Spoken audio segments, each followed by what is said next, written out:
Hello, and this is John Vandervelden again, and this is my 9th virtual authors event. And it's a beautiful day today. And so I'm outside again, and behind me is the horse pasture. My neighbor's horses are wandering there. Actually, they're not too far away. They may wander past while we're having this few moments. Today I thought I would talk about genre. And genre is like the label a piece of art is categorized. Now, I didn't understand what genre was until I had met with authors groups, writers groups, and they would say something like, "Oh, what genre do you write in?" Like, genre? I'd have to get a dictionary to find out what genre meant. That's how naive I was. But in any case, when I wrote Misty Creek, I did not write for a specific genre. I wrote a story, I wrote fiction, and I thought that was label enough. But it turns out it's not. Not on its own. And the point when I had to decide what genre I was writing was when I was at a writer's workshop in Central Ohio and had the opportunity to meet with a literary agent there. And so you had to know what genre you were writing when you met with this person so that you could discuss your book. And so I tell people when they ask me what kind of story Misty Creek is, I'll say, well, are you familiar with Jeanette Oke? And some are and some aren't. But I said it's that kind of story.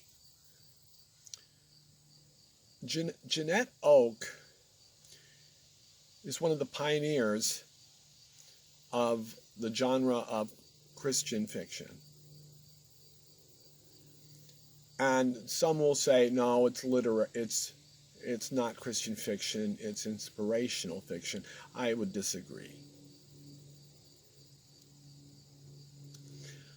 And so I didn't read a Jeanette Oke book until after the draft of Misty Creek was complete. So I was not familiar with that author, really, before I wrote the draft. But once I had the draft written and then I read a Jeanette Oke book, I said, that's the kind of genre I write, the kind of story I write. So I tapped into that Misty Creek is Christian fiction. And I told this literary agent that, yes, I had a book ready, and I thought it was ready. It turned out it wasn't. But ready to publish, I'm looking for an agent, and she says, really, what genre? I said, my book is Christian fiction, and she goes, well, I don't take on Christian fiction. Have a nice day.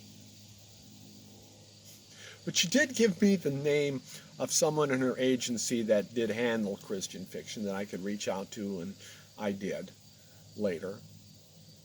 It didn't work out, but that's neither here nor there. But the experience was worth the effort.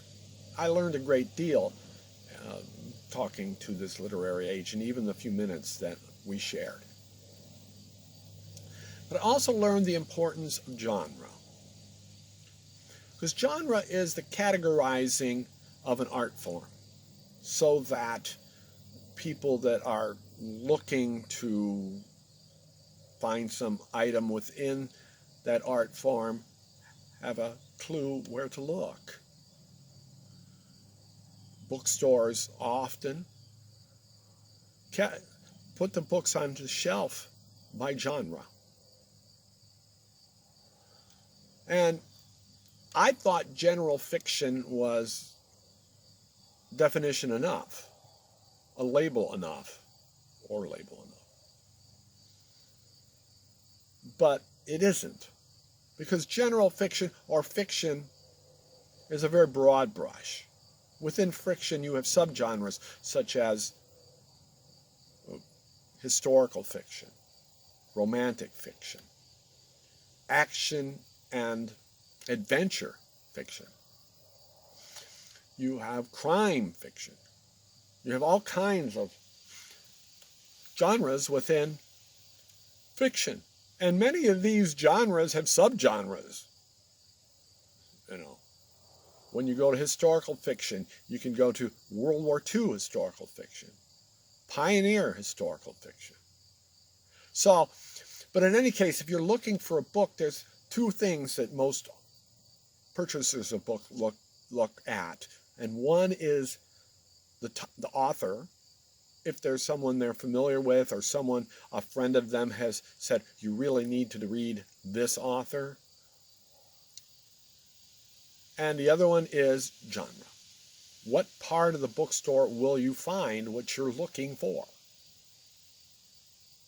Christian fiction has its own section in most bookstores. Then you go down the aisle and you look for the author, if author is what you're interested in. And I can understand that because most books are purchased by the author. And that's why when you pick up a book and you look at the cover, the author's name is often much larger than the title because books are sold by author. Jackie and I are very much reading lately Lisa Wingate. We're reading Tending Roses at the moment. Nearly finished it. And we love Lisa Wingate. So when I'm walking down the bookstore and I see Lisa Wingate, I'll look and I say, well, go through my mental list of which ones I have. Do I have this one? Do I have the Prayer Box? Do I have Language of Sycamores? You know. The Seakeeper's Daughter.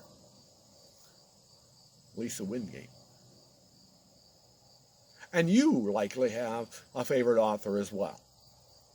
Whether it's Jeanette Oke, Beverly Lewis, Sarah Price, Frederick Bachman is another one of our favorites.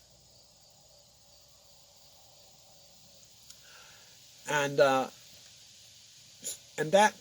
is how you find your book that you choose. But I'm asking you, and I do it myself, is every now and then find a way to read from an author you haven't read from before. That's within your genre if that's what you prefer. And sometimes maybe you should step out of your genre to taste something different, a little different flavor. But that is a little bit about genre. And so I'm hoping that you have had a good summer. And yes, it is September 18th. And there, look at that, my hair's the wind. The wind.